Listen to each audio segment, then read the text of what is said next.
अलीमा खान साहिबा ने हो जाती है, लेकिन जब उनके इलाज का मामला हो तो ये तमाम जो ओहदेदारान हैं ये गैर जिम्मेदारी का मुजाहरा करते हैं और यहाँ आते नहीं हैं।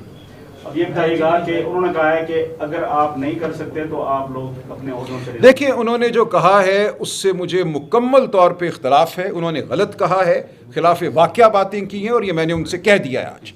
और मैं बिल्कुल एक लम्हे के लिए भी इस ओहदे पे ना बैठने का कभी ख्वाहिशमंद था, ना अब हूँ। 3 बार मैं इमरान खान साहब को कह चुका हूं कि मैं नहीं ये काम करना चाहता। जब उन्होंने मुझे मुकर्रर भी किया था, मेरे मना करने के बावजूद किया था, मैं एक लम्हे के लिए ये काम नहीं करना चाहता। लेकिन एक फ़र्ज़ है जो मुझ पर डाला गया है, उस फ़र्ज़ को मैं निभाऊंगा।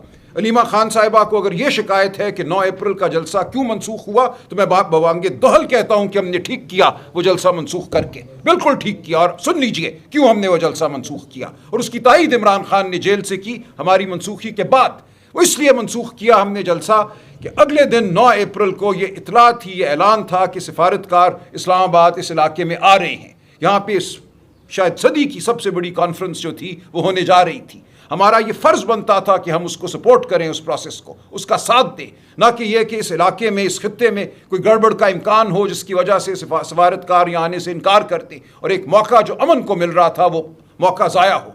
हमने पॉलिटिकल कमेटी में बैठ के इस बात पर गौर किया। हमारे ताल्लुकात हैं, हमारे रवाबित हैं मुख्तलिफ सफारतकारों के साथ, वो तुर्की के हों, वो सऊदी अरब के हों, वो ईरान के हों, हमारे सबसे रवाबित हैं। और हम जानते थे कि उन सब की ख्वाहिश क्या है। उन सब की ख्वाहिश ये थी कि एक पुरअमन माहौल में इस्लामाबाद के इलाके में ये कॉन्फ्रेंस मुनक्किद हो। लिहाजा हमने बिल्कुल ठीक फ़ैसला किया, और उस फैसले को करते वक्त हमने बिल्कुल हुकूमत से ये कहा कि इमरान खान को इलाज की जो सहूलत है, जो उनको मिलनी चाहिए, जो उनका हक है शिफा इंटरनेशनल अस्पताल में, वो उनको दिया जाए। उनके ज़ाती मालिजीन को उनसे मिलने दिया जाए, उनके ख़ानदान को, उनकी बहनों को उनसे मिलने दिया जाए। लेकिन हम उस दिन कोई धमकी नहीं दे सकते थे। ये नहीं हम कह सकते थे कि मिलने दो वरना कल हम आ रहे हैं, हम दरहम भरम कर देंगे इस माहौल को। ये करना पाकिस्तान के मुफाद के ख़िलाफ़ होता, उम्मत के मुफाद के ख़िलाफ़ होता, आलमी अमन के ख़िलाफ़ होता। हमने बिल्कुल ठीक फैसला किया, और जो कुछ ये कहा गया कि सहूलतकारी की, हम उसको रद्द करते हैं। हमने अपने ईमान से, अपने वसूक से, सच्चे जज्बे के साथ ठीक फैसला किया, और हम उस पर खड़े हैं। तफज़ई ने भी हिमायत की है। ये आपको खुश होना चाहिए कि आज वो तमाम देखें, ये फजूल बातें हैं। ये तमाम बातें आज आपको खुश होना चाहिए उन तमाम लोगों को कि आज अलीमा बीबी के बयान के बाद शेर अफजल, मशाल यूसुफजई सब एक पेज पे हैं।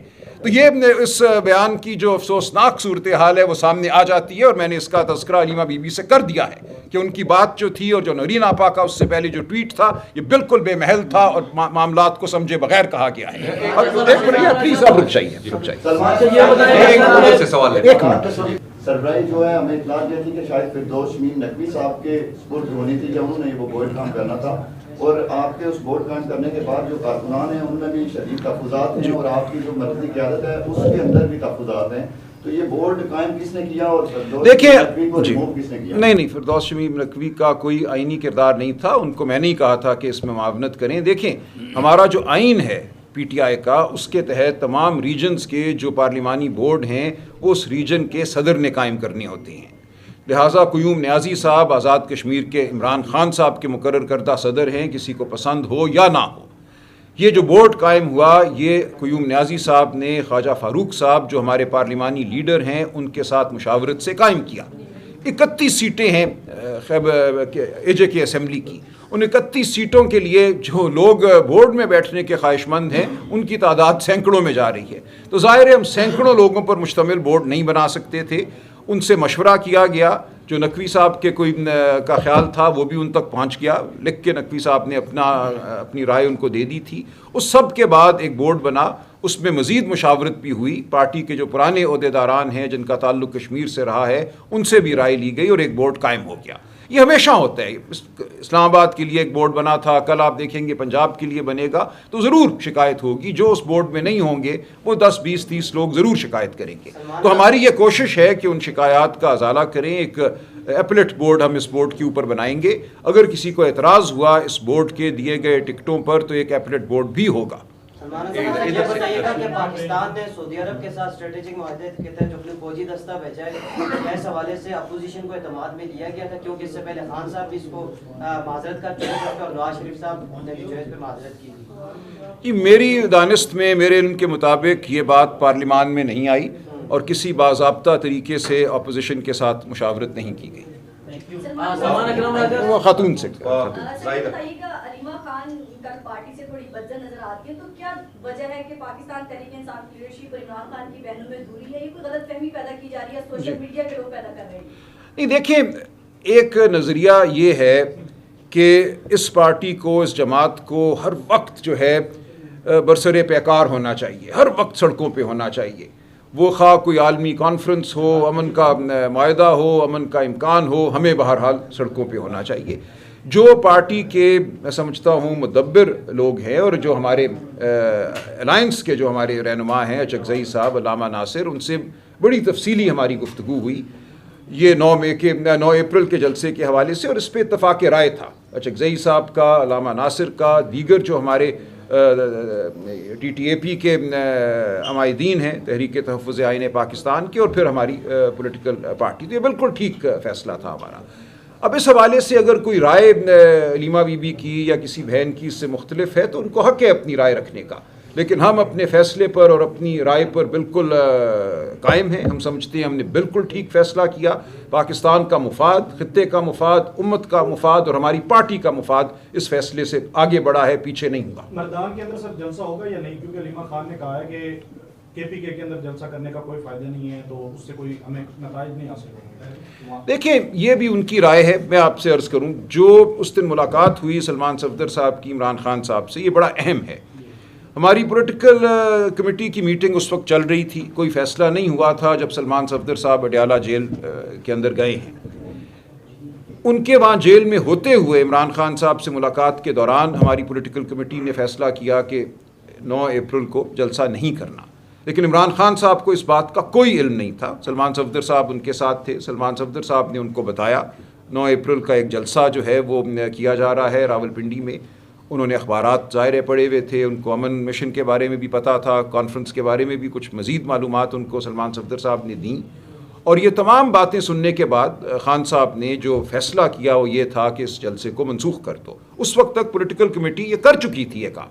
जब सलमान सफदर साहब बाहर आए हैं अडयाला जेल से, आते ही उन्होंने मुझे फ़ोन किया और उन्होंने कहा कि और किसी बात से पहले एक बात जो है वो इंतहाई ज़रूरी है, अर्जेंसी है इस हवाले से, लिहाजा मैं आपसे और सुहेल आफरीदी साहब से दोनों से कॉन्फ्रेंस कॉल पे एक बात करना चाहता हूँ। खान साहब का एक अहम तरीन पैगाम है, वो मैं आपको देना चाहता हूँ। तो उसके चंद मिनट के बाद कॉन्फ्रेंस कॉल फिर हमने की, जिसमें मैं, सुहेल आफरीदी साहब और सलमान सफदर साहब थे। और उस कॉन्फ्रेंस कॉल में सलमान सफदर साहब ने कहा कि खान साहब ने कहा है कि कल जलसा मत कीजिए रावलपिंडी में, इस अमल को सपोर्ट कीजिए जो अमन के हवाले से अमल जारी है, और 10 दिनों में खैबर पख्तूनख्वा में कहीं जलसा कर लीजिए। ये इमरान खान साहब की हिदायत आई। तो जो मर्दान में जलसा हो रहा है वो उस हिदायत के ताबे है, उस हिदायत की रोशनी में, और देखें बिल्कुल इसका असर है और फ़ायदा है। ये कहना कि जलसा सिर्फ रावलपिंडी में होगा या इस्लामाबाद में होगा तो फिर उसका कोई फ़ायदा है, मेरी समझ से बालातर बात है। या तो आप ये कहें कि आपने रावलपिंडी में इकट्ठे होकर फिर कहीं हमला करना है, आपने इस्लामाबाद में खड़े, हमने नहीं ये करना। इमरान खान साहब ने जो मज़ीद बात कही, उन्होंने कहा कि मुझे अचकज़ई साहब और अल्लामा नासिर पर मुकम्मल एतमाद है। मैंने उनसे दरख्वास्त की, उन्होंने कबूल की कि वो लीडर ऑफ द अपोजिशन हों कौमी असम्बली में और सेनेट में। ये मैच्योर लोग हैं, तजुर्बाकार लोग हैं, हर काम इनसे मुशावरत के साथ किया जाए। तो बिल्कुल हमारी मुशावरत अचकज़ई साहब और अल्लामा नासिर से है, हर रोज़ होती है। कोई इस वक्त हमारी ये राय नहीं है कि पाकिस्तान या पाकिस्तान तहरीक इंसाफ इस बात की मुतहम्मिल हो सकती है कि किसी भी शहर पर यलगार की जाए। हम एक सियासी अमल का हिस्सा हैं। जो बात आज हमने आपके सामने की मईशत के हवाले से, आइन के हवाले से, अदालतों के हवाले से, वो हम करते रहेंगे। 17 तारीख को हम एक वकला का ऑल पाकिस्तान जिरगा बुला रहे हैं। सियासत ये है। हम उसके बाद सहाफ़ियों का जिरगा बुलाएंगे, हम किसानों का, मजदूरों का, स्टूडेंट यूनियंस का जिरगा बुलाएंगे। पूरे पाकिस्तान के हर तबके के लोगों को हम मुतहरिक करेंगे। अगर कोई ये समझता है कि सियासत सिर्फ ये है कि एक ट्रक पे चंद लड़के गुलेले लेकर किसी शहर में दाखिल हो जाएं, तो उसको सियासत की अलिफ बे नहीं पता। ये सियासत नहीं है। इस तरह ना पाकिस्तान हासिल हुआ था, ना दुनिया में कहीं और इनकलाब आया है। इनकलाब और एक दिन की शोबदाबाजी में बहुत फ़र्क है। हम एक ऐसी हिकमत अमली पर चल रहे हैं जिसके नतीजे में हम पाकिस्तान को हकीकी आज़ादी की जानिब लेकर जाएंगे। हमारे पास वो लोग मौजूद हैं, वो चकजई साहब हों, अलामा साहब हों, हमारे दीगर रुफ़का हों, जो सियासत में दिहाइयाँ गुजार चुके हैं, जो समझते हैं इस मुल्क के निज़ाम को, जो जानते हैं कब टकराना है और कब कौन सी सियासत करनी है। तो हम ठीक फैसले करते रहेंगे, किसी के दबाव में नहीं आएंगे और एक लम्हे के लिए भी किसी को इस ओहदे का शौक नहीं है।